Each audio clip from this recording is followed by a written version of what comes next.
Oh.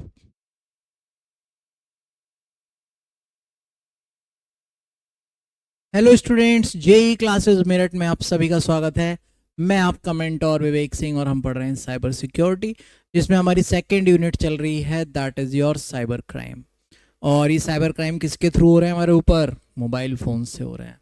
तो पिछली बार हमने विशिंग क्या है, स्मिशिंग क्या है, फिशिंग हम लोग ऑलरेडी पहले भी पढ़ चुके थे। ठीक है, तो आज हम लोग क्या सीखने वाले हैं और आपके ऊपर अटैक कैसे हो सकता है? ब्लूटूथ के through.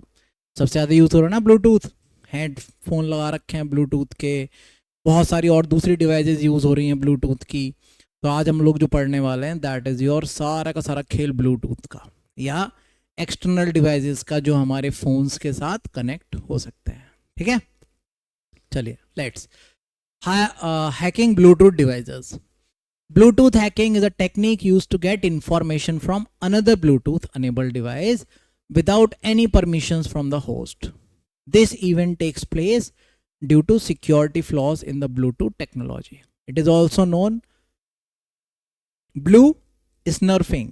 Bluetooth hacking is not limited to cell phones, but it is also used to hack PDAs, laptops, and desktop computers. Bluetooth hacking is illegal and can lead to serious consequences. Bluetooth hacking समझ में आ गई? Bluetooth hacking को blue स्नर्फिंग भी कहा जाता है। आपके Bluetooth को हैक कर लेंगे, और कोई ज़रूरी नहीं है कि आपका सिर्फ फ़ोन, जिन डिवाइसेस पर भी ब्लूटूथ एक्टिवेटेड है उन सबको हैक करा जा सकता है। जैसे बहुत सारे स्पीकर्स आ रहे हैं, वो ब्लूटूथ अनेबल्ड हैं। आप ब्लूटूथ अनेबल्ड जो भी डिवाइस होगी आप उसको हैक कर सकते हो, that is called Bluetooth hacking. उस डिवाइस का ब्लूटूथ हैक कर लो और आप उस डिवाइस को जैसे चाहो ऐसे यूज़ कर लो। ठीक है, this is called Bluetooth hacking. तो following are the threats a person can face with his or her mobile phones. Get blue snarfed, यानी जिसका ब्लूटूथ हैक हो गया उसके साथ क्या क्या हो सकता है? The hacker can steel delete contacts. क्या क्या हो सकता है जिसका ब्लूटूथ हैक हो गया हो? जब आपका ब्लूटूथ, आपका फ़ोन हैक्ड है, उसने आपके ब्लूटूथ को कनेक्ट कर रखा है, तो आपके फ़ोन के साथ कुछ भी करा जा सकता है। पहला, आपके सारे कॉन्टैक्ट्स को एक्सेस कर सकता है या डिलीट कर सकता है। दूसरा, आपकी सारी पर्सनल फाइल्स को एक्सट्रैक्ट कर सकता है, आपके फ़ोटोज़ को एक्सट्रैक्ट कर सकता है, आपके फ़ोन में जो भी कुछ सेव्ड है वो सब कुछ। Your cell phone can be use for making call, for taking photos. Photos लिए जा सकते हैं आपके फ़ोन से, कॉल करी जा सकती हैं, आपकी कॉल्स को रिकॉर्ड करा जा सकता है, आपका कैमरा यूज़ करा जा सकता है। ये सारे काम कर सकते हैं ब्लूटूथ डिवाइस। अगर आपका फ़ोन अनेबल्ड है और वो हैक्ड है तो आपका पूरा फ़ोन का एक्सेस सामने वाले के पास है। जो आप अपने फ़ोन के साथ कर सकते हो वो सब कुछ आपके फ़ोन के साथ कर सकता है। ठीक है, समझ में आ गई बात? Common attacks through Bluetooth. Bluetooth के थ्रू कौन कौन से कॉमन अटैक हैं? ये अटैक है बेटा 4 तरीके के। कौन से? पहला ब्लू जैकिंग, दूसरा ब्लू स्नर्फिंग, तीसरा ब्लू बगिंग और कार विस्पर। अब एक एक करके इनके बारे को समझते हैं। सबसे पहले ब्लू जैकिंग। अब ये ब्लू जैकिंग क्या चीज़ है भाई? Blue jacking is the sending of unsolicited messages over Bluetooth to Bluetooth enabled devices such as mobile phones, PDAs, or laptop computers, sending a V card which typically contains a message in the name field, that is for blue dating or blue chat, to another Bluetooth enabled device. Blue jacking is also known as blue hacking. Blue jacking exploit a basic Bluetooth feature that allows devices to send messages to contacts within range. Blue jacking is harmless. Harmless क्यों कहा गया? क्योंकि ये बेचारा सिर्फ messages भेज रहा है और कुछ नहीं करता। ब्लूटूथ अगर आपके फ़ोन का अनेबल्ड है तो अगल बगल जितने फ़ोन्स आपके कांटेक्ट में होंगे और उनका ब्लूटूथ अनेबल्ड होगा तो ये क्या कर सकता है? बेचारा सिर्फ मैसेजेस भेजता है। मैसेजेस भेजने से किसी का क्या बुरा हो सकता है ना? तो इसलिए ये हार्मलेस नहीं है, आपके फ़ोन को नुकसान नहीं पहुंचाता। ये सिर्फ आपके फ़ोन का ब्लूटूथ यूज़ कर कर सामने वालों को मैसेजेस भेज सकता है। ठीक है, उसके बाद आता है blue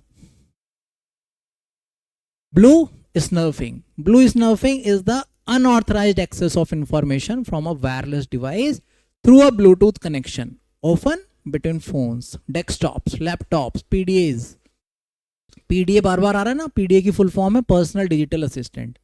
this allows access to a calendar, contact list and text messages on the same some phones.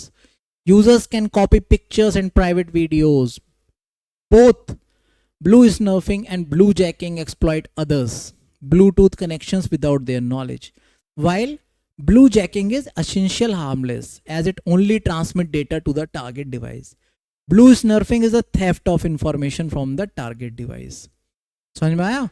Blue jacking क्या कर रहा था? सिर्फ अपना डेटा भेज रहा था, मैसेजेस भेज रहा था. ब्लू स्नर्फिंग क्या कर रहा है?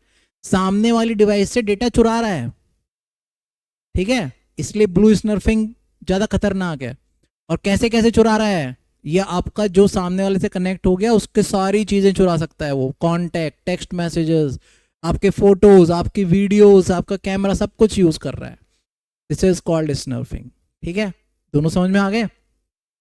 Next, blue bugging. Blue bugging is a form of Bluetooth attack often caused by a lack of awareness.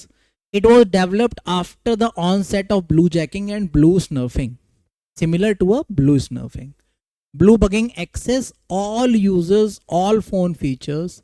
Blue bugging manipulates a target phone into compromising its security. This is to create a backdoor attack before returning control of the phone to its owner. Once control of a phone has been established, it is used to call back the hacker, who is then able to listen it to conversation. The Blue Bug program also has the capability to create a call forwarding application whereby the hackers receive calls intended for the target phone. Not only can a hacker receive calls intent for the target phones, he can send messages, read phone books and examine calendars. Blue bugging blue snarfing का बड़ा भैया है. जहां blue स्नर्फिंग क्या कर रहा था? सिर्फ फोन्स को एक्सेस ही कर पा रहा था, है ना. आपके फोटोज ले लिए, आपके वीडियोस ले लिए, और सारी चीजें ले ली. ये अब उससे आगे पहुंच गए भाई साहब. अब उससे आगे कैसे पहुंच गए? ये अब आपके फोन से डायरेक्ट मैसेजेस भी भेज पा रहे हैं, आपकी सारी कॉल्स को रिकॉर्ड कर पा रहे हैं, आपकी कॉल्स एक दूसरे जो आप बात कर रहे हो वो सुन भी पा रहे हैं. अपने फोन से आपके फोन नंबर का यूज करके किसी को कॉल भी कर पा रहा है. तो क्या हुआ? बग. बग क्या होता है? कीड़ा, है ना. अब उसने क्या करा? आपके फोन को इन्फेक्ट कर दिया. आपके फोन का पूरा एक्सेस, क्लोनिंग उसके फोन पे है, क्लोन हो गया आपका फोन. तो ये क्या हुआ? स्नर्फिंग से आगे अपग्रेडेड वर्जन है उसी का. जो वो कर सकता था ब्लू स्नर्फिंग, वो तो कर ही रहा है, उससे और ज्यादा फीचर्स भी यूज कर पा रहा है. ठीक है. नाउ, कार विस्परर क्या होता है जी? Software that intercepts a hand free Bluetooth conversation in a car. The car whisperers enables a attacker to speak to the driver as well as eavesdrop on a conversation by exploiting the fact that a common security code, passkey, is used by many Bluetooth hand-free systems vendors. The car whisperer set up a two-way session with the car and a Linux computer.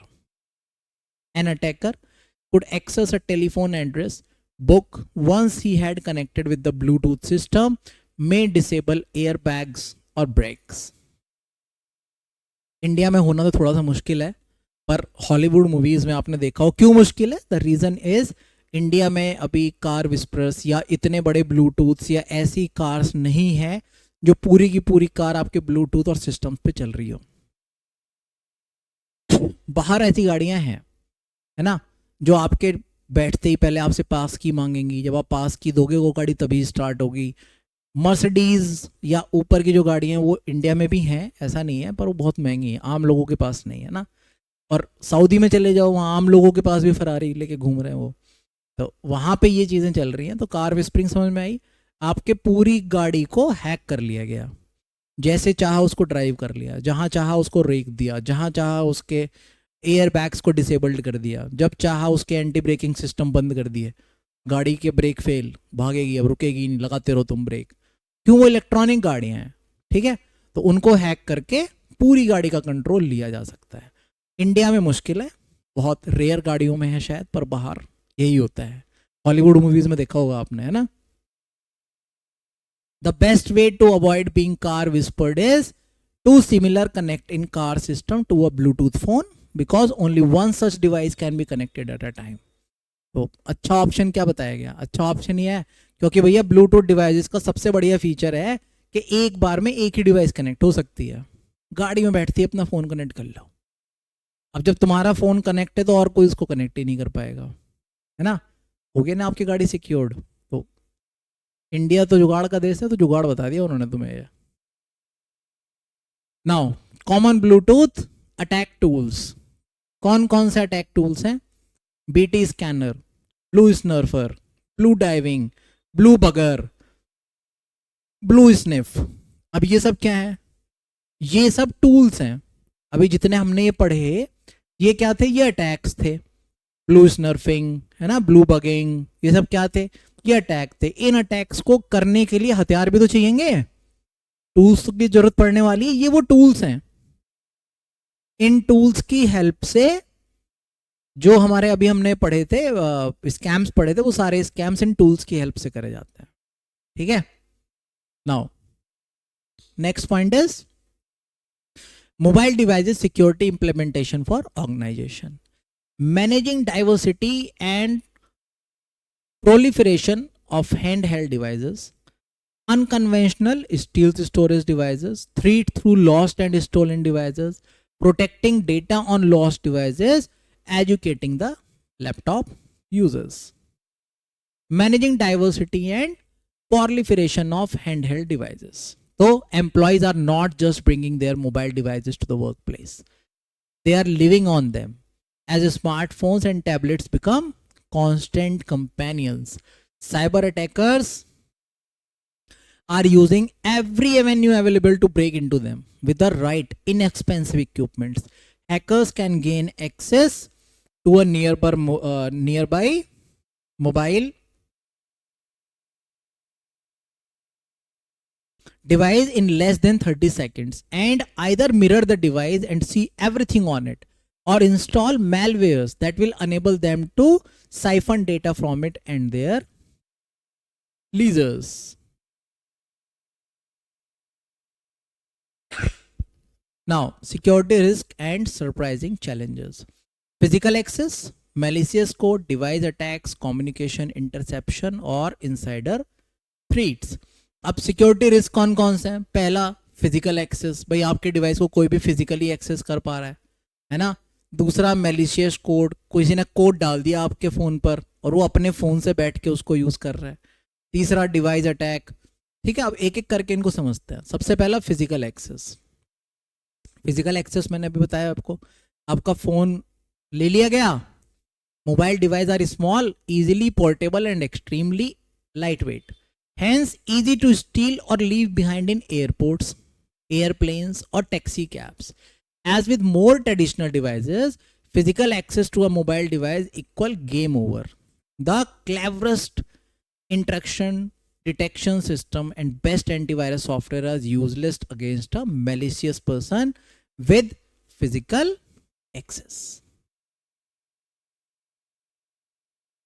Circumventing a password or lock is a trivial task for a seasoned attacker, and even encrypted data can be accessed. This may include not only corporate data found in the device, but also password residing in the place like the iPhone keychain, which could grant access to corporate services such as and virtual private network. Malicious code. अब ये malicious code क्या है? Malicious code का मतलब है कि एक code आपके फ़ोन पर इंस्टॉल कर दिया गया, मेलवेयर डाल दिया गया, है ना. This is called malicious code. देखो ये सारे के सारे वही हैं हम लोग जो ऑलरेडी पढ़ चुके हैं, सिर्फ वो थोड़ा सा इलेबोरेट होके आप लोग इस यूनिट में थोड़ा सा इलेबोरेट करके आपको बताया जा रहा है. We have already studied in the previous unit, है ना. पिछली यूनिट में हम लोग ये सब चीज़ें पढ़ चुके. तो मैलिशियस कोड क्या है? Mobile malware threats are typically social engineered and focus on tricking the user into accepting what the hacker is selling. The most prolific includes spam, weaponized links on social networking sites, and rogue applications. Android devices are the biggest targets as they are widely used and easy to develop software for. Mobile malware, Trojans designed to steal data, can operate over either the mobile phone network or any connecting Wi-Fi device. अब ये malicious codes कैसे आपके phone पर डाल दिए जाएंगे? या तो ब्लूटूथ के थ्रू आ सकते हैं, वाईफाई के थ्रू आ सकते हैं, इंटरनेट के थ्रू आ सकते हैं. आपको कोई कोड ऐसा भेज दिया गया कि sir we are selling this, है ना, अमेजोन पर डील चल रही है, आ जाओ हम आपको कुछ बेचेंगे, सेल है, सेल सेल सेल. तो कुछ भी आपको इस तरीके के देके आपसे क्लिक करवा कर आपके फ़ोन का एक्सेस ले लिया जाता है और उस पर मैलिशियस कोड इंस्टॉल कर दिया जाता है. ठीक है, जिससे आपके फ़ोन का एक्सेस सामने वाले के पास पहुंच जाता है. They are often sent via SMS. Once the user click on the link in the message, the Trojan is delivered by the way of an application, where it is then free to spread to other devices. When these applications transmit their information over mobile phone networks, they present a large information gap that is difficult to overcome in a corporate environment. तो आया समझ में? जब वो एक phone पर आ गया, अब क्या हुआ, आप वो फ़ोन लेकर चले गए अपनी कंपनी में. अब जब आप अपनी कंपनी में गए तो अब जाके आप कंपनी के नेटवर्क पे कनेक्ट हो गए. अब कंपनी के नेटवर्क पर कनेक्ट होते उसने क्या करा, अपने आप को स्प्रेड करना शुरू करा मैलिशियस कोड ने. पूरी कंपनी में जितने फ़ोन थे वो सब पे स्प्रेड हो गया. पूरी कंपनी का सारा डेटा सामने वाले के पास. आगे समझ में कैसे हुई hacking? Done. Now device attack. Attacks targeted at the device itself are similar to the PC attacks of the past. Browser-based attacks, buffer overflows हम लोग अगली यूनिट में पढ़ेंगे. Exploitations and other attacks are possible. The short message services and multimedia messages offered on mobile devices afford additional avenues to hackers. Device attacks are typically designed to either gain control of the device and access data or to attempt a distributed denial service, DDoS. Communication intercept. Wi-Fi enabled smartphones are susceptible to the same attacks that affect other Wi-Fi capable devices. The technology to hack into wireless network is readily available and much of its accessibility online, making Wi-Fi hacking and man-in-middle attacks easy to perform. देखो main communication interception कहाँ पे हो रहा है? ये हो रहा है जहाँ से भी कम्युनिकेशन करी जा सकती है. अब कम्युनिकेशन किसके थ्रू कर सकते हो? मोबाइल नेटवर्क के थ्रू कर सकते हो, है ना, वाईफाई के थ्रू कर सकते हो, VoIP के थ्रू कर सकते हो, SMS के थ्रू कर सकते हो, व्हाट्सएप चैट्स के थ्रू कर सकते हो. जहां भी कम्युनिकेशन होगा उसके थ्रू आपके फोन को हैक करना कम्युनिकेशन इंटरप्रेशन. ठीक है, डन. Now insider threat. अब ये इनसाइडर थ्रीट क्या है भाई साहब? इनसाइडर थ्रीट है, इसको आप ऐसे मानो किसी कंपनी के नेटवर्क में घुस पाना बड़ा मुश्किल है, सिक्योरिटी फीचर्स हाई हैं, मैं तो नहीं घुस पाऊंगा. मैं क्या करूंगा, जो उसमें कोई अंदर काम कर रहा होगा बंदा, उसे पकड़ूंगा, उसे थ्रीट दूंगा, है ना, डराऊंगा, धमकाऊंगा. एग्जाम्पल दे रहा हूँ, मैं करूंगा नहीं. ठीक, तो अब क्या करूंगा मैं उसको कि भाई साहब तुम अपने फ़ोन, मैंने उसको एक कोड डाल दिया उसके फ़ोन में, अब कह उससे कह दिया अब जाके तुम अपने कंपनी में जाके इसको लिंक कर देना एक बार, बाकी मैं अपने आप देख लूँगा. This is called insider attack. मैंने क्या करा, एक सामने अंदर के बंदे को पकड़ा, उसके थ्रू उनके नेटवर्क में एक कोड डलवा दिया या मैलवेयर डलवा दिया या वायरस डलवा दिया और उनका पूरा नेटवर्क हैक करके अपने पास ले आया. डन. समझ में आया इनसाइडर अटैक क्या है? चलिए, पॉलिसी मेकिंग एफर्ट्स. अब ये पॉलिसी मेकिंग एफर्ट्स क्या है भाई? इन चीज़ों से बचने के लिए हमें बनानी चाहिए क्या? पॉलिसीज. पॉलिसीज कैसी भाई? मेरी कंपनी में 50 लोग काम कर रहे हैं, मैं एक पॉलिसी क्या बनाऊंगा कि भाई साहब आप लोग अपना फ़ोन यहाँ यूज़ ही नहीं करोगे, मेरी कंपनी में आओ, फ़ोन बाहर रख के आना, अंदर आते जाओ, मेरे लैपटॉप्स हैं कंपनी के, इनको बैठो यहीं पे यूज़ करो और यहीं छोड़ जाओ. कोई भी इलेक्ट्रॉनिक डिवाइस आप बाहर से लाएंगे ही नहीं. अपनी पेन ड्राइव भी बाहर रख के आना. If you need to use your pen drive, use companies.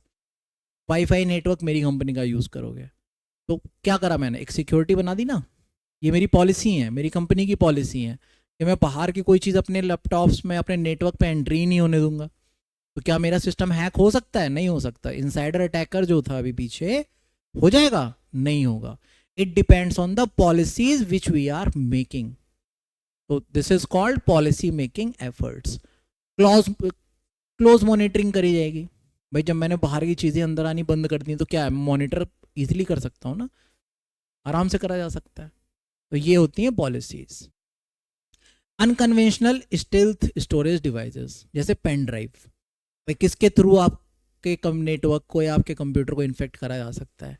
जितनी भी पोर्टेबल डिवाइसेस होंगी, वो आपकी हार्ड डिस्क हो, वो आपकी पेन ड्राइव हो, वो आपकी सीडी हो, ठीक है, गेम डिवाइसेस हो, ब्लूटूथ डिवाइसेस हो, जो भी आपके फ़ोन पर बाहर से आकर कनेक्ट हो सकता है, that is called unconventional stealth storage devices. जहां पर डेटा स्टोर करा जा सकता हो, उसके थ्रू आपके कंप्यूटर को हैक करा जा सकता है। ठीक है।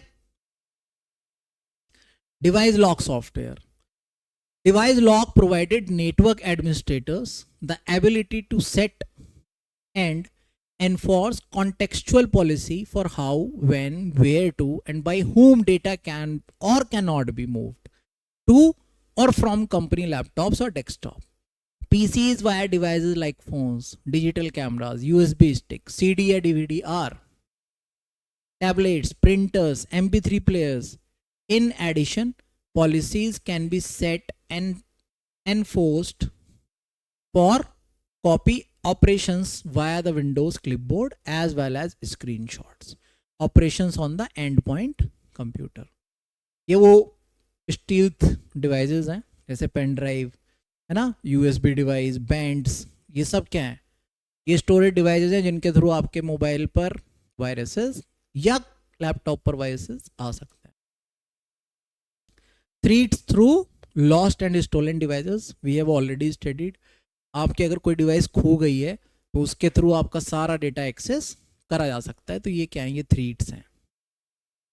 Now protection data on lost device, एनक्रिप्टिंग sensitive data, encrypting entire file system, encrypting server third party solution, create a database action to delete the entire data on the user's device.